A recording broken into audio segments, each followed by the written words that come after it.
Então sejam muito bem-vindos novamente à edição semanal no canal Cuidar Mais Saúde. Espero que se encontrem bem aí desse lado, são sempre os meus votos, como vocês sabem. Eu sou o Tiago Mota e estou aqui, como sabem, todas as semanas, ao sábado, com vídeos novos e espero do vosso interesse, ok? Portanto, hoje vamos abordar aqui uma patologia, uma problemática mais relacionada, aliás, com o sistema neurológico. Portanto, é uma doença que ainda afeta consideravelmente uma grande parte da população mundial, uma parte significativa da população mundial, e sendo até mais presente a idades superiores aos 50 anos, ok? Portanto, vamos então, sem mais demoras, abordar então o tema de hoje, e o tema de hoje vai ser relacionado com a Parkinson, ok? A doença de Parkinson.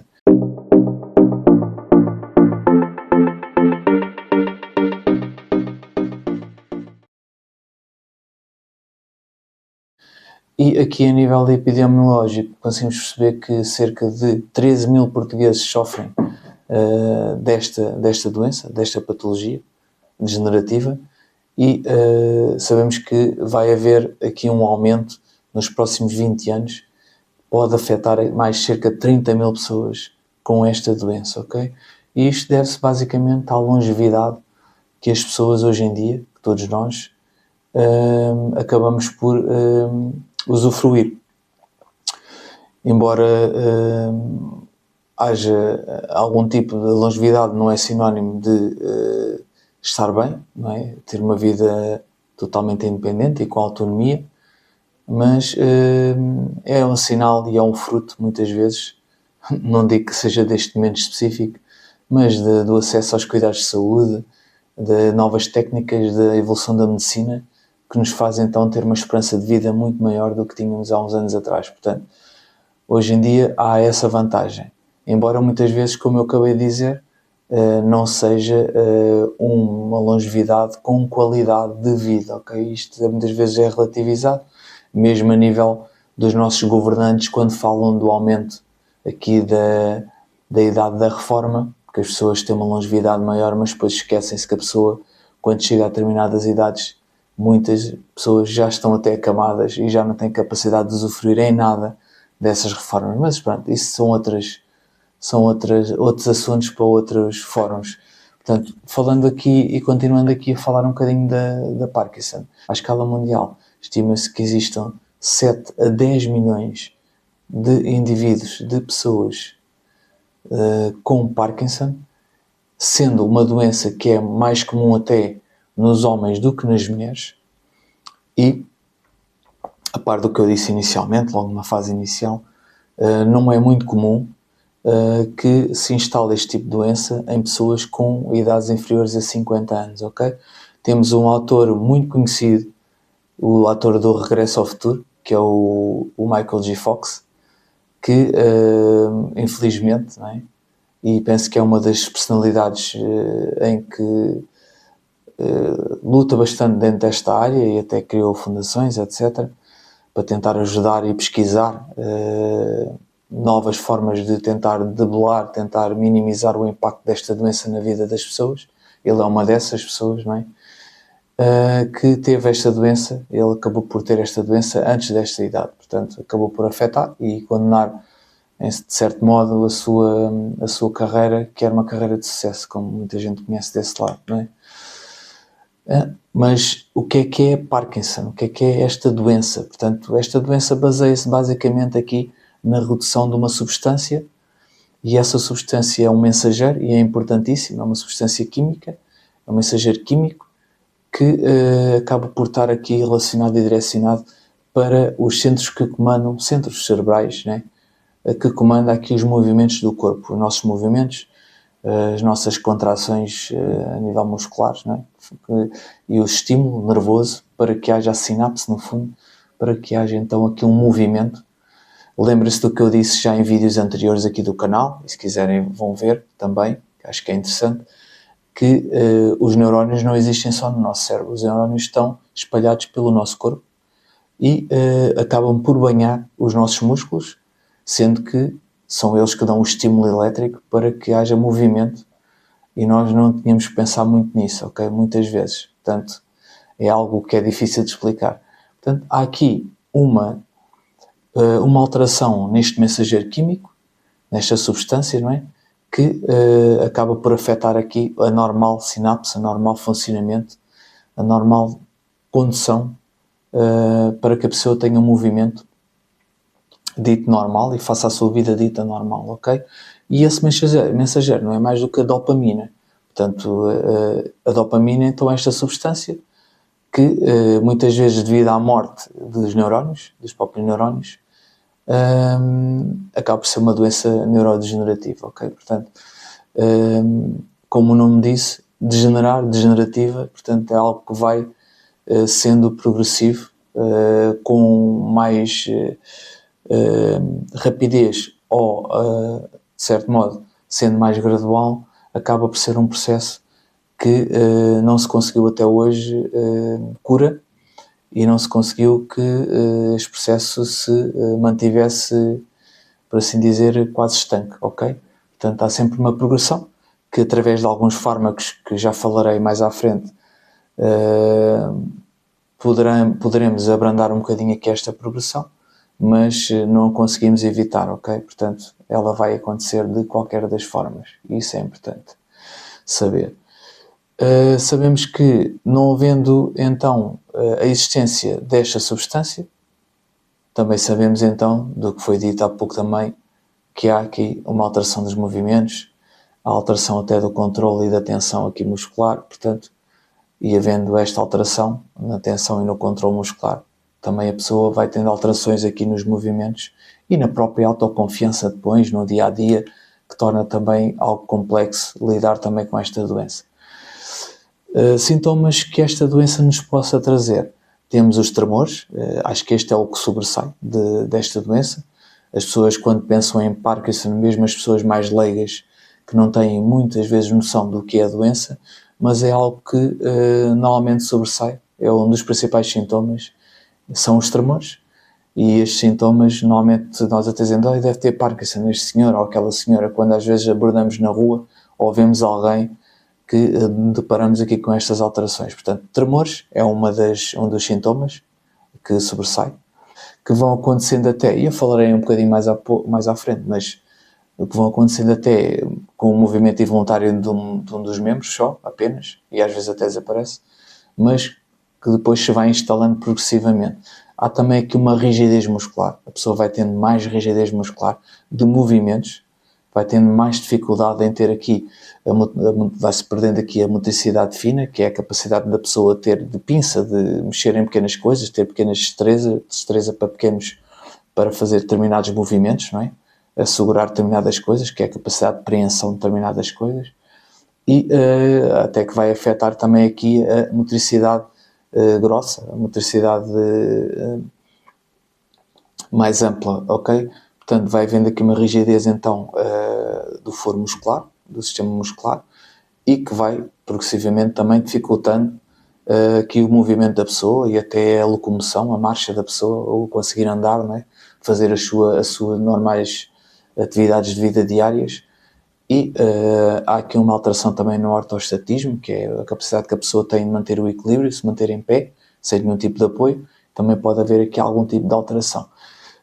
Em casos mais extremos, muitas vezes com a doença mais avançada, a pessoa também já tem dificuldade até em engolir, no processo de deglutição, também já há aqui alguma dificuldade e vai tendo perturbações do sono, vai tendo aqui também, vai estando mais deprimida, não só pela esta alteração da dopamina, mas também, que há aqui processos também que ajudam, a dopamina também está envolvida, não é?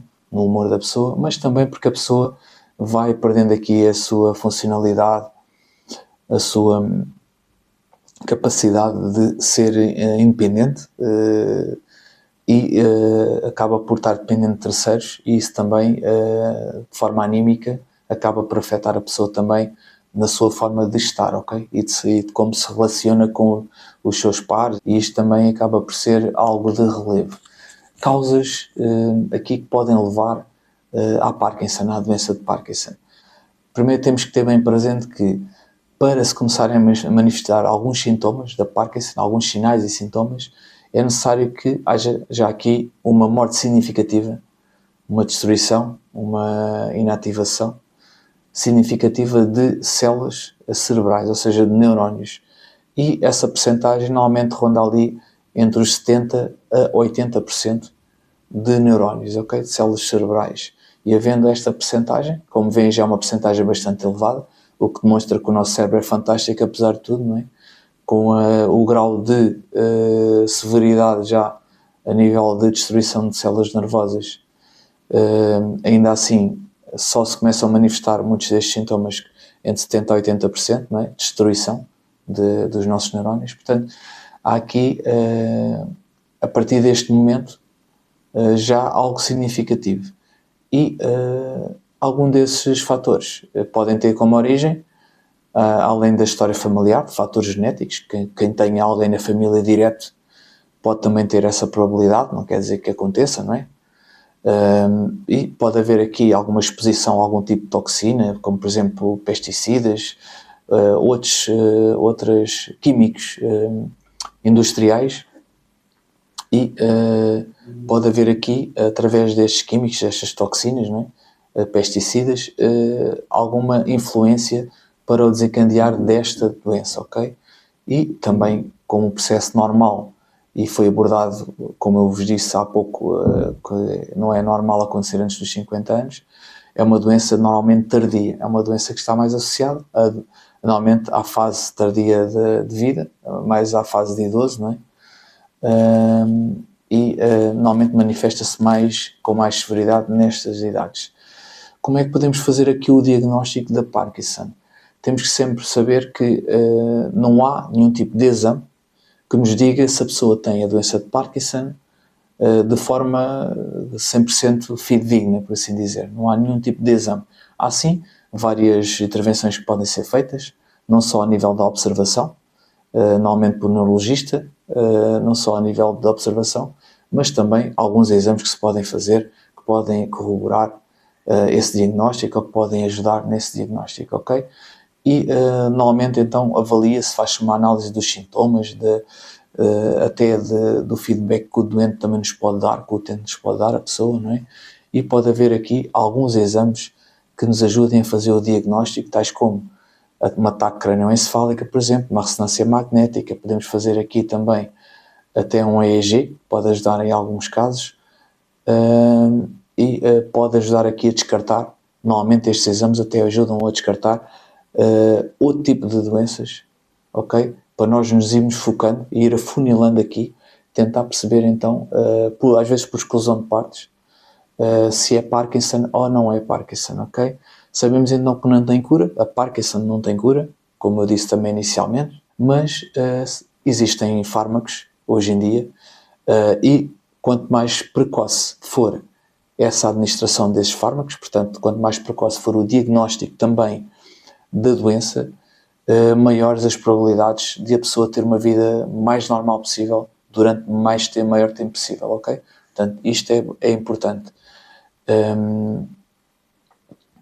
Embora não existam nenhum tipo de medicamentos fármacos que possam também prevenir aqui a doença, mas podemos tratá-la no sentido de protelar os seus efeitos mais nefastos o mais possível.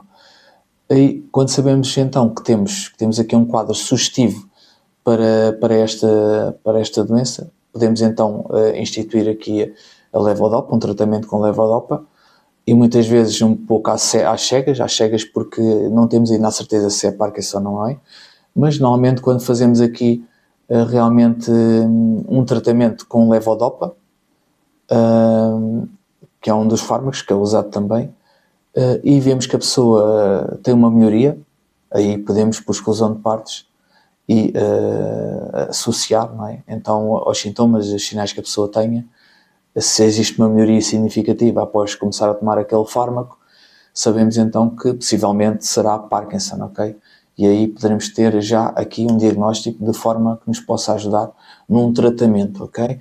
E o tratamento não é mais do que fazer antiparkinsónicos através da levodopa, como eu disse agora, não é? Visto que houve bons resultados com a administração deste medicamento, e pode haver então aqui, de uma forma muito eficaz, uma redução significativa dos tais tremores que acontecem numa fase inicial da doença, ok?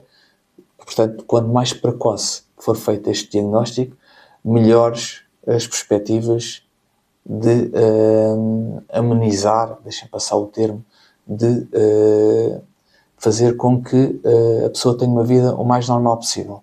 Volto a dizer. Portanto, existem então outros medicamentos que podem ser usados, ou isoladamente ou em associação com o que eu falei há pouco. Sabemos que o exercício, quanto mais precoce na fase inicial da doença, o exercício físico pode ser uma mais-valia, através da fisioterapia, por exemplo, e não quer dizer que a pessoa tenha que estar sempre na fisioterapia, mas pode ter alguns exercícios também prescritos pelo fisiatra e, de certa forma, também que seja feita aqui alguma educação para a saúde por parte do enfermeiro, do médico, mas principalmente por parte do fisioterapeuta, para que a pessoa depois possa fazer esses exercícios em casa, no conforto da sua casa, ou onde queira, sem ter que estar em ambiente hospitalar ou em ambiente de clínica, que às vezes é um bocadinho mais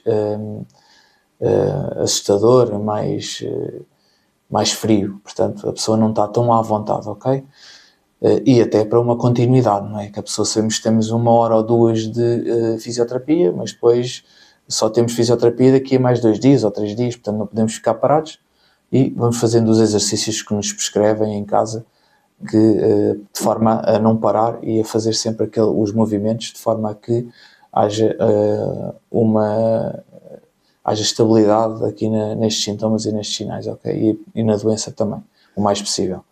Depois podemos fazer aqui, também existem aqui alguns medicamentos e algumas estratégias que podem também melhorar esses sintomas não motores, ok?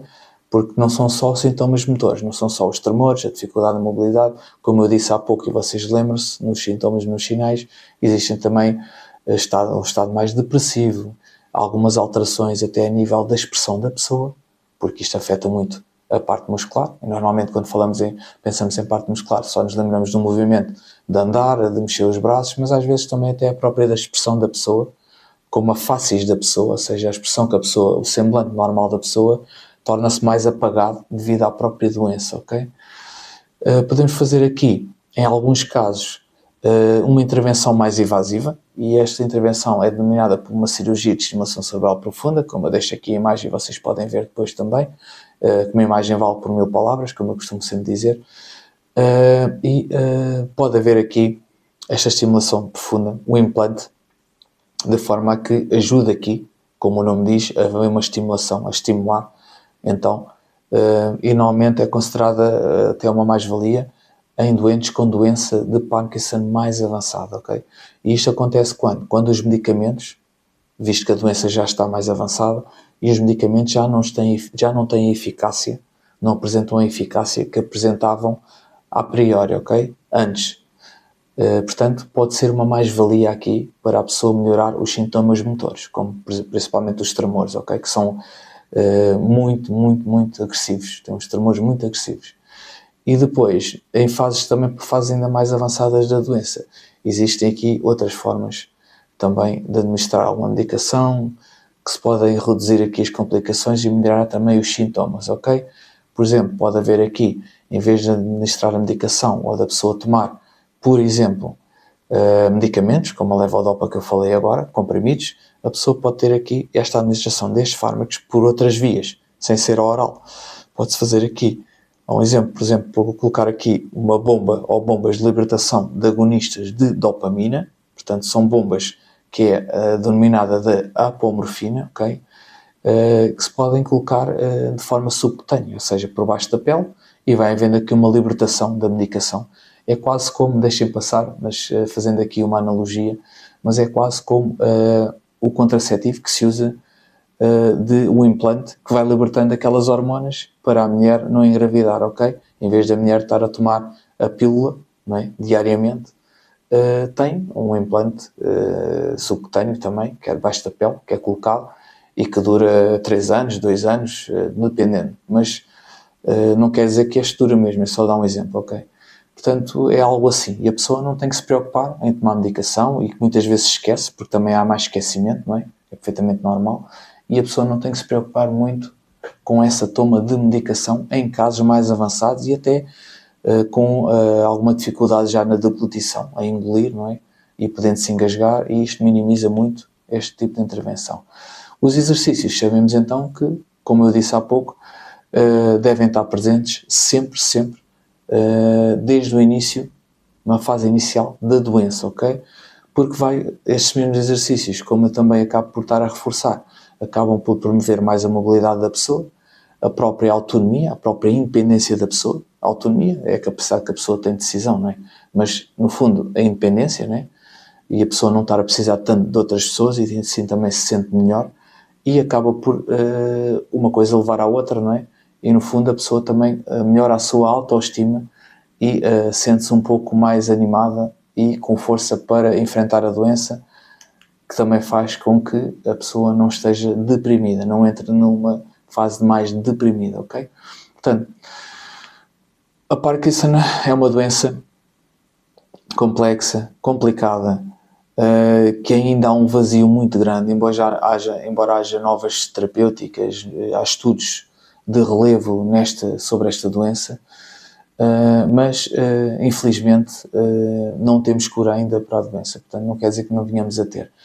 É óbvio que estão sempre a surgir novas técnicas, novos estudos e novos fármacos mais evoluídos que podem melhorar bastante aqui os sintomas da doença, mas ainda não conseguimos que haja aqui uma regressão da doença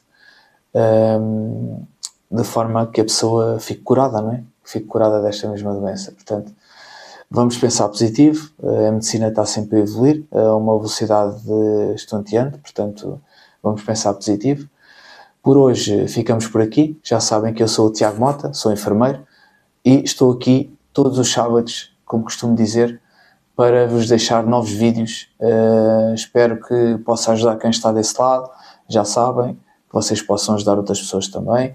Deixo sempre o meu e-mail no vídeo, vocês já sabem, aqui no canal tem o meu e-mail.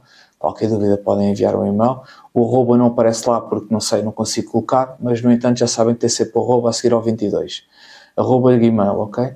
Portanto, podem, arroba Gmail aliás, podem enviar um e-mail, podem deixar algum comentário, eu agradeço. Deem sempre feedback, não há problema nenhum, eu agradeço. E deixem sempre o vosso like, subscrevam o canal, deixem lá o toquinho no sininho para receberem as notificações a quando dos vídeos, ok? E já sabem, sábado que vem, novos vídeos, sempre todos os sábados então, aqui na edição semanal, no canal Cuidar Mais Saúde. Não se esqueçam, tudo bom e até lá.